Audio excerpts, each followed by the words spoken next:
और तहरीक इंसाफ का बड़ा फैसला, खैबर पख्तूनख्वा और पंजाब असम्बलियाँ तहलील नहीं होंगी। असम्बलियाँ तहलील की तो वफाकी हुकूमत गवर्नर राज लगा सकती है। पीटीआई को यह खदशा है, कौमी असम्बली तहलील ना हुई तो दोनों सूबाई असम्बलियाँ मुद्दत पूरी करेंगी। इसी पर बात करेंगे। ब्यूरो चीफ इस्लामाबाद अदील वड़ाइश हमारे साथ मौजूद हैं। अदील, बताइएगा ये फैसला क्यों किया गया?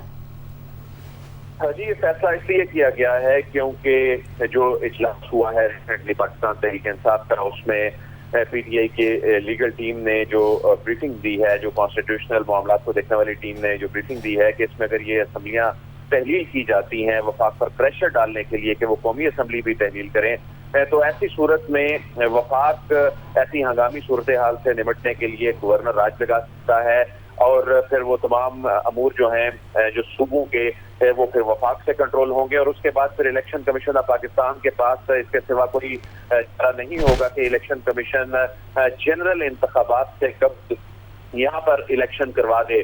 और ऐसी सूरत में वहाँ पर गवर्नर राज के जरिए वफाक की हुकूमत होगी। तो अब खैबर पख्तूनख्वा जो है तहलील नहीं होगी।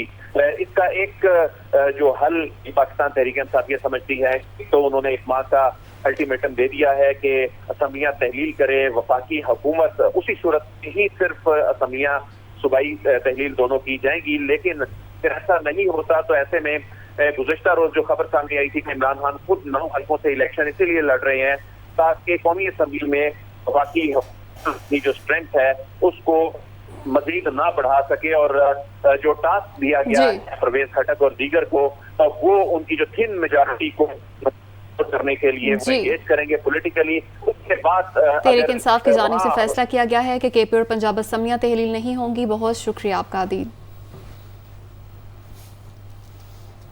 पीटीआई रहनुमा अली जैदी दीगर रहनुमाओं के हमरा कराची में न्यूज़ कॉन्फ्रेंस कर रहे हैं। मुमलिकत खुदादाद, मुसलमान ममालिक का लीडर, एटॉमिक पावर दुनिया में देखती है, यानी कि पाकिस्तान को छींक आती है तो बाकी इस्लामी मुमलिकत जो है वो, और यहाँ हम कचरा नहीं उठा सकते। दुनिया के दूसरे तीसरे बड़े शहर में जो इस पूरे मुल्क की माशी शाह रग है कि ज़रा बारिश पड़ जाती है तो एक अजाब बन जाता है लोगों के लिए। 15 साल से तुम बैठे हो हुकूमत में, कुछ शर्म होती है? ये सारा, मैं आपको दोबारा कह रहा हूँ, कोई माने ना माने, मैं जितना इसको गौर से देखता हूँ, मुझे ये प्लान्ड डिस्ट्रक्शन ऑफ कराची, बल्कि प्लान्ड डिस्ट्रक्शन पूरे सूबा सिंध की नज़र आती है।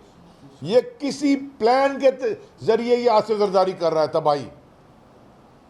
ये कोई ना कोई मंसूबा है इसका कि इसको बिल्कुल ही तबाह कर दो और इसको लूट के चूस के सारा कुछ इससे ले जाके बाहर बनाओ। ये सिर्फ एक कोई बड़ा कोई घिनौना इंटरनेशनल कोई प्लान बनाया है, इसने साजिश बनाई है, ये पाकिस्तान के खिलाफ